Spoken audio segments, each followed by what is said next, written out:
Bubbi Morthens hérna, það hægt að horfa svona í gegnum þessa bók Öskraði gat á mig, þetta ljóðabók eftir Bubba Morthens og ég meina ok, það liggur ókjöra dægurlegu textum eftir Bubba Morthens og sumir eru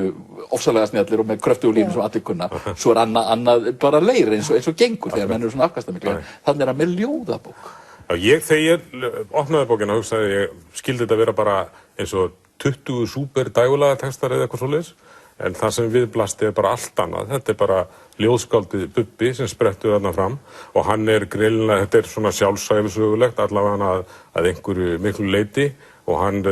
mælir hann svona mælt fram í annarri persónu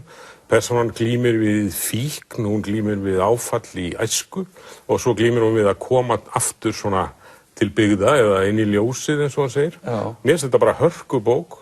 og bara flott ljóð hjá honum og ég búinn að lesa hana nokkrum sinnum og grípa niður í hana og maður alltaf að sjá nýja og hún skrifað létt og ljót sem máli en maður samt alltaf að sjá nýja og flotta kafla. Já, ég alveg saman þetta mjög vel unnin ljóðabók og áhrifamikil. Ég held að enginn geti lesa hana frá upphafi til enda hans að vera snortinn og mér finnst hann taka sérstaklega vel að lýsa kvíða barns og það svo ótrúlega flott myndmál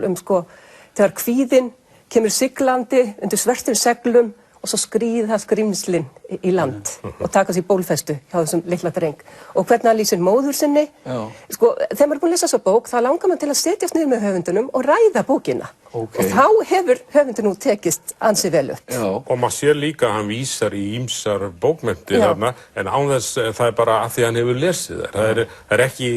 tilgerð eða slíkt heldur bara tengist þetta ýmsu það eins og Moby Dick og fleiri jafnvel verk Steinars og fleira það kraftmikið myndmál og hann hefur mikinn orðaforða og kann að beita honum og það verður bara að segja þessu bara þetta sem